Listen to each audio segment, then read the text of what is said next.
जय Hind and hello guys, स्वागत है आपका आपके अपने YouTube चैनल ज्ञानदेह होस्ट में। और इस वीडियो में मैं आपको बताने वाला हूं रेलवे रिक्रूटमेंट बोर्ड यानी कि RRB section controller online form 2025 के बारे में कि कैसे आपको latest update and last date update के साथ में इस फॉर्म को फिल करना है। मैं आपको बता दूं कि इस फॉर्म को फिल करने की लास्ट डेट 14 अक्टूबर 2025 रखी गई है और अभी तक ऐसा कोई अपडेट नहीं आया है कि आपकी लास्ट डेट आगे बढ़ेगी, इसलिए आपको जरा भी वेट नहीं करना है, जितना जल्दी हो सके इस फॉर्म को फिल कर लेना है। तो इस वीडियो के अंदर आपको सभी जानकारी दी जाएगी और सभी प्रॉब्लम के हल सहित आप आपका ये फॉर्म भर पाएंगे। चलिए शुरू करते हैं। अगर आपने अभी तक वीडियो को लाइक शेयर नहीं किया हो तो कर देना और चैनल को सब्सक्राइब करके बेल आइकन ऑन कर लेना।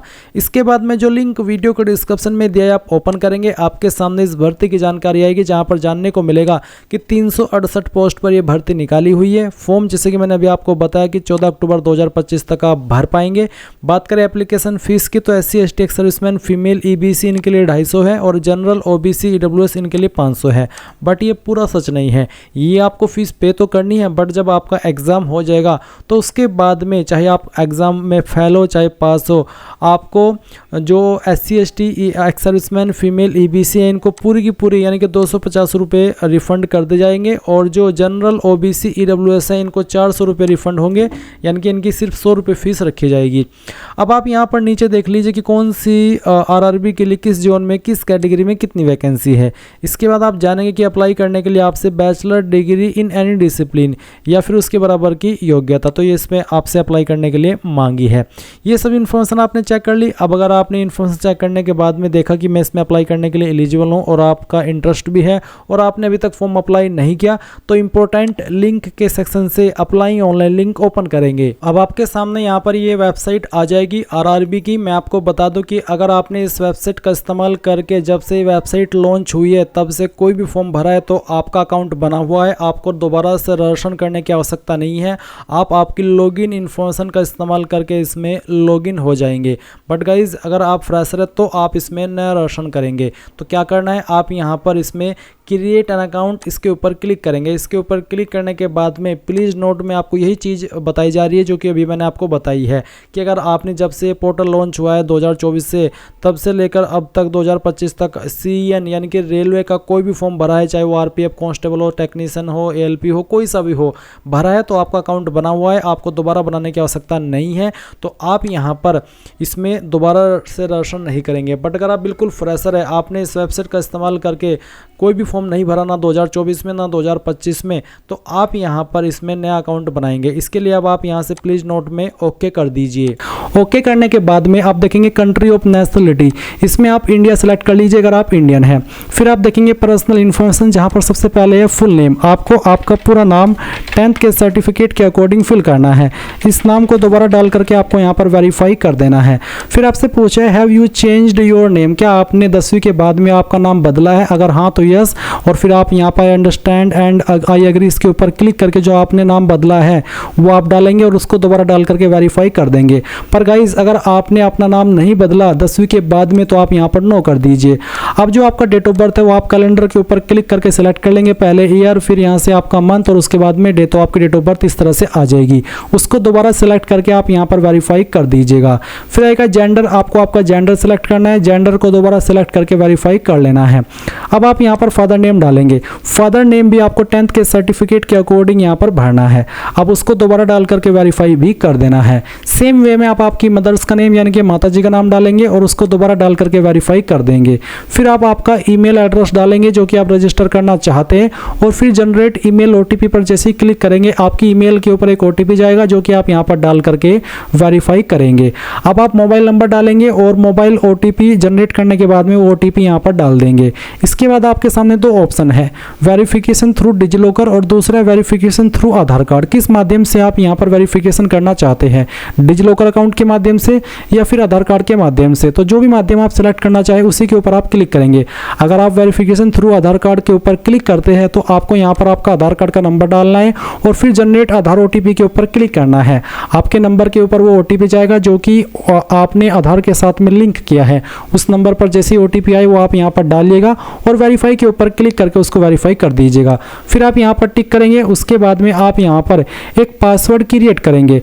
पासवर्ड आपका कैसा हो उसका एग्जांपल आप देख लीजिए, आपके पासवर्ड के अंदर इंग्लिश का कैपिटल लेटर, स्मॉल लेटर, एक स्पेशल कैरेक्टर और साथ ही एक डिजिट, कुछ इस तरह का पासवर्ड आपको बनाना है।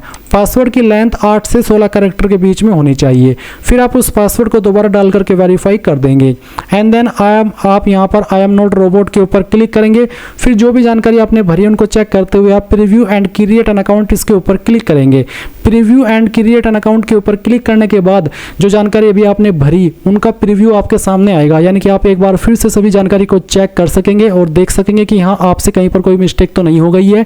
अगर आप फुल्ली श्योर हो जाए कि हाँ सभी इन्फॉर्मेशन सही है जो मैंने भरी है, तो फिर आप यहाँ पर उस जानकारी को सबमिट कर देंगे। जैसे ही आप जानकारी सबमिट कर देंगे तो आपका अकाउंट क्रिएट हो जाएगा। इसके बाद आप यहाँ पर होम पेज पर आ जाएंगे और यहाँ पर आ जाने के बाद में आप लॉगिन के ऊपर क्लिक करेंगे। लॉगिन के ऊपर क्लिक करने के बाद आप देखेंगे कि आपके पास दो विकल्प है इसमें लॉगिन होने के, एक है लॉगिन विद आधार और दूसरा है login with RRB account credential. अगर आप लॉगिन विद आधार सेलेक्ट करते हैं तो आप यहाँ पर आपका फ़ोन नंबर डालेंगे जो आधार के साथ में लिंक है। जनरेट आधार OTP इसके ऊपर क्लिक करेंगे, आपके नंबर के ऊपर एक OTP जाएगा। जब आप उसको यहाँ पर डाल देंगे और आई एम नॉट रोबोट के ऊपर क्लिक करके लॉगिन कर लेंगे। बट अगर गाइज यहाँ पर कोई इशू आ रहा है इस वाले माध्यम में तो आप यहाँ पर login with RRB account credential इसके ऊपर क्लिक करेंगे और जो आपने नंबर या फिर ईमेल आईडी रजिस्टर की थी कोई एक चीज़ यहाँ पर डाल देंगे। जो पासवर्ड बनाया था अपनी मर्जी से वो यहाँ पर फिल करेंगे और आई एम नॉट रोबोट इसके ऊपर क्लिक करके यहाँ से लॉगिन के ऊपर क्लिक करेंगे। इसके बाद आप देखेंगे 2 फैक्टर ऑथेंटिकेशन पेज आएगा। आप यहाँ पर डिसाइड कर लीजिए कि आप किसके ऊपर OTP चाहते हैं, ईमेल या नंबर। जिसके ऊपर भी आप क्लिक कर देंगे उसी के ऊपर आपको OTP सेंड कर दिया जाएगा। वो OTP आप यहाँ पर डालेंगे और लॉगिन के ऊपर क्लिक करेंगे। इसके बाद आपके सामने इस तरह से जनरल इंस्ट्रक्शंस आएंगे। आपको यहाँ पर ऑनलाइन एप्लीकेशन वाले सेक्शन के ऊपर क्लिक करना है और आपको आपका जोन सेलेक्ट करना है जिस जोन के लिए आप अप्लाई करना चाहते हैं। यहाँ पर आपको काफ़ी सारे जोन देखने को मिल रही है और उसके बाद आप यहाँ पर इसके ऊपर टिक कर देना। फिर आप यहाँ पर नेक्स्ट के ऊपर क्लिक करेंगे। नेक्स्ट के ऊपर क्लिक करने के बाद आपकी पर्सनल डिटेल जो आपने रजिस्ट्रेशन के समय भरी थी वो ऊपर की तरफ आपको देखने को मिलेगी और कुछ इन्फॉर्मेशन अब आप यहाँ पर भरेंगे, जैसे कि आपका मैरिटल स्टेटस क्या है, अनमैरिड या फिर मैरिड, जो भी है वो आप टिक कर देना। रिलीजन आपका क्या है वो आप सिलेक्ट कर लेना। उसके बाद में यहाँ पर पूछे do you wish to avail fee exemption, तो अगर आपके सामने ये ऑप्शन आ रहा है तो आपको इसका आंसर करना है।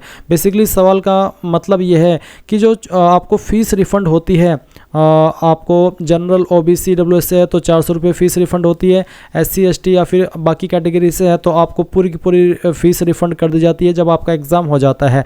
तो क्या वो आप फ़ी एग्जाम्शन चाहते हैं बाद में? अगर आप चाहते हैं तो आप यस करेंगे। अगर आपने इस वाले ऑप्शन में नो कर दिया कि मैं नहीं चाहता तो फिर आपका एग्ज़ाम होने के बाद भी आपको फ़ीस रिफ़ंड नहीं होगी, इसलिए आप इस ऑप्शन में यस कर देना, चाहे आपकी कोई सी भी कैटेगरी क्यों ना हो। फिर आएगी मदर टंग यानी कि मातृभाषा, तो जो भी आपकी मातृभाषा है वो आप सेलेक्ट कर लेना। Choice of language for examination, exam आप किस लैंग्वेज में देना चाहते हैं तो जो भी लैंग्वेज आप सेलेक्ट कर लेंगे फिर इसी लैंग्वेज में आपको एग्जाम देना होगा। अब आते हैं permanent visible mark of identification, आपकी बॉडी के ऊपर ऐसा निशान जिससे आपकी बॉडी की पहचान होती है। ये निशान आपकी बॉडी के ऊपर कहीं पर भी हो सकता है, जैसे कि जलने का, कटने का या बर्थ मार्क, तो आप उसके बारे में लिख देना। फिर आप सेकंड मार्क के बारे में लिखेंगे, तो जो आपके बॉडी के ऊपर दूसरा निशान है कहीं पर छोटा मोटा कुछ भी हो वो आप यहाँ पर लिख दीजिएगा। इसके बाद आप देखेंगे कम्युनिटी यानी कि आपकी कास्ट कैटेगरी, अनरिजर्व्ड यानी कि जनरल, ST, OBC या फिर EWS, जो भी है वो आप सेलेक्ट कर लेंगे। अगर आपकी कैटेगरी ST है तो आप यहाँ पर इस तरह के अतिरिक्त विकल्प देखेंगे जहाँ पर है नेम ऑफ द ट्राइब, यानी कि आपको आपकी ट्राइब का नाम देना है जो कि आपको आपके कास्ट सर्टिफिकेट के अंदर देखने को मिलेगा और ये सर्टिफिकेट आपका सेंट्रल का बना होना चाहिए। फिर कम्युनिटी सर्टिफिकेट नंबर डालेंगे, ये आपको आपके सर्टिफिकेट के ऊपर देखने को मिलेगा। उसके बाद में किसके द्वारा आपका सर्टिफिकेट जारी हुआ है, ये जो सर्टिफिकेट है ये भी आपको देखने को मिलेगा आपके सर्टिफिकेट के ऊपर ही कि किसने जारी किया है। ये जनरली तालुका मजिस्ट्रेट या फिर जो भी पोस्ट यहाँ पर मेंशन की गई इन पोस्ट के द्वारा ही ये सर्टिफिकेट जारी होता है। तो आपका सर्टिफिकेट चेक कर लेना है और जिसने भी जारी किया है वही पोस्ट आपको सेलेक्ट कर लेनी है। फिर किस डेट में आपने सर्टिफिकेट बनवाया है वो आप सेलेक्ट कर लेंगे और उसके बाद में do you wish to avail free rail travel pass, जो SC ST को फ्री रेल ट्रेवल पास मिलता है एग्जाम के लिए, क्या आप वो लेना चाहते हैं? अगर हाँ तो यस, अगर आप नहीं लेना चाहते तो आप नो करेंगे। अगर आप यहाँ पर लेना चाहते तो यस करने के बाद में आपका जो नज़दीकी रेलवे स्टेशन है उसका नाम आप लिखेंगे और साथ ही साथ जो आपका कास्ट सर्टिफिकेट है वो आपको अपलोड करना है जिसका साइज 400 KB से कम और फॉर्मेट PDF का होना चाहिए। इसके बाद में आप यहाँ पर नीचे देखेंगे पोस्टल एड्रेस डिटेल, तो जो आपका प्रेजेंट एड्रेस है वो आप यहाँ पर भर देंगे, पहले आपकी स्टेट फिर आपकी डिस्ट्रिक्ट, उसके बाद में जो आपका एड्रेस है वो आप एड्रेस के सेक्शन में डाल देना। फिर जो आपकी नियरेस्ट सिटी है, मेजर टाउन है, वो आप लिखिएगा प्रेजेंट नियरेस्ट सिटीज़ वाले सेक्शन में और आपका पिन कोड डाल देना है। और फिर नीचे ये जो बॉक्स है इसके ऊपर आप तभी टिक करेंगे जब आपका प्रेजेंट एड्रेस और परमानेंट एड्रेस एक ही हो। अगर एक नहीं है तो अनटिक करके अलग से परमानेंट एड्रेस भर सकते हैं, बट अगर एक ही है तो टिक कर देना। फिर आपको सेव के ऊपर क्लिक करना है और नेक्स्ट के ऊपर क्लिक करना है। अब आपके सामने यहाँ पर कैटेगरी डिटेल एंड जो आपकी अन्य इन्फॉर्मेशन है वो आएगी, जहाँ पर पूछेगी कि आप एक सर्विसमैन है, अगर है तो यस, नहीं तो आप नो करेंगे।